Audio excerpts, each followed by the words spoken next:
Assalamualaikum warahmatullahi wabarakatuh. Perkenalkan, nama saya Anissa Nur Mustaina, NIM 200301501046 dari kelas PJKRD. Baiklah, kali ini saya akan menjelaskan tentang peran olahraga dalam pengembangan disiplin dan kerjasama. Yang pertama, pengertian disiplin.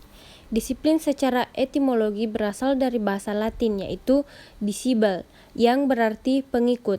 Seiring dengan perkembangan bahasa, kata tersebut mengalami perubahan menjadi disiplin, yang artinya kepatuhan atau yang menyangkut tata tertib.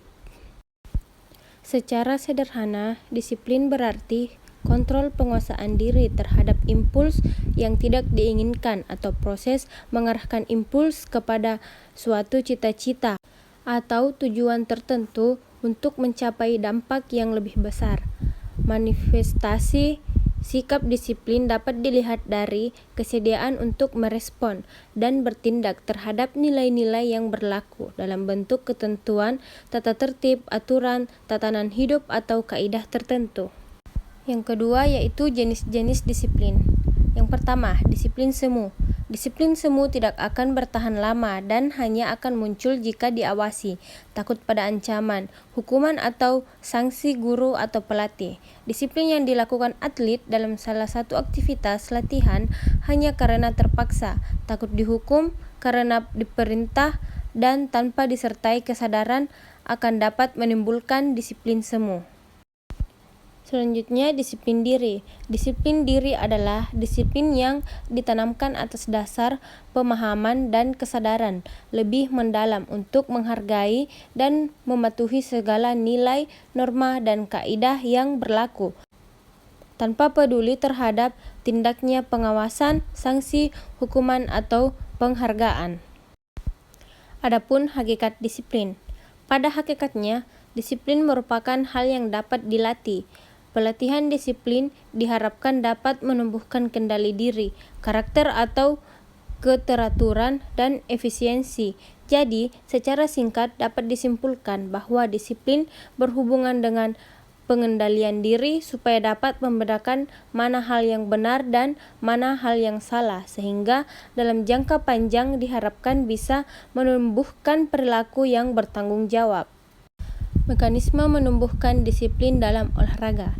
Penanaman disiplin pada dasarnya merupakan upaya untuk menanamkan kepatuhan yang disadarkan atas pemahaman dan kesadaran, rasa tanggung jawab, kesanggupan menguasai diri, dan lebih mengutamakan kepentingan orang lain.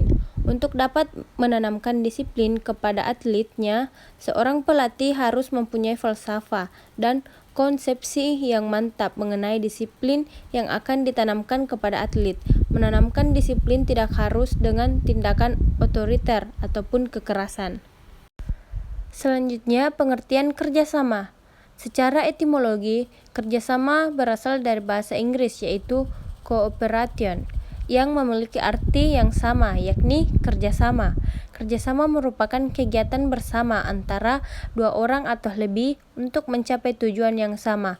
Kebalikan kerjasama adalah pertentangan. Kedua istilah ini merupakan dua sifat yang dapat dijumpai dalam seluruh proses sosial di masyarakat antara individu dengan individu, kelompok dengan kelompok, dan individu dengan kelompok.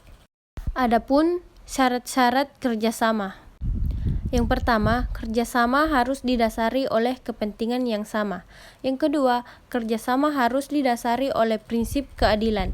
Yang ketiga, kerjasama harus dilandasi oleh keinginan untuk mengerti dan memahami. Yang keempat, kerjasama akan terbentuk apabila semua orang memiliki tujuan serupa tentang hal yang ingin dicapai. Yang kelima yaitu kerjasama akan lebih mudah terjadi. Yang keenam, kerjasama akan terbangun jika dilandasi oleh prinsip-prinsip saling melayani. Yang ketujuh, kerjasama merupakan perwujudan tanggung jawab dari tiap orang yang terlibat dalam kelompok. Yang kedelapan, penghargaan memainkan peranan penting dalam proses kerjasama. Dan yang terakhir yaitu kerjasama harus dilandasi oleh kompromi. Adapun jenis kerjasama. Kerjasama ditinjau dari status pelaku kerjasama, dibedakan menjadi dua, yaitu yang pertama kerjasama setara, yaitu bentuk kerjasama yang mempunyai posisi yang sama.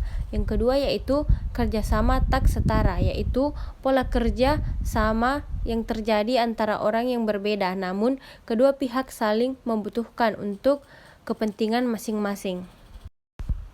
Kerjasama ditinjau dari proses kerjanya, dapat dibedakan menjadi 1. Kerjasama berkawanan koaksi, yaitu kerjasama yang dilakukan oleh yang memiliki pekerjaan sama. Mereka berkumpul untuk menambah kesenangan kerja. Yang kedua, kerjasama suplementer, yaitu kerjasama yang dilakukan untuk mencapai tujuan yang sama, namun tak dapat dilakukan sendiri. Yang ketiga, kerjasama berdiferensiasi, yaitu kerjasama yang dilakukan melalui pembagian kerja secara teratur. Pekerjaan terbagi-bagi tidak sama. Sikap yang harus dimiliki untuk mewujudkan kerjasama dalam berolahraga adalah tidak menang sendiri, saling membantu sesama teman, saling menghargai, saling memberikan dukungan, pantang menyerah, bersemangat, dan sportif. Sekian dari saya. Wassalamualaikum warahmatullahi wabarakatuh.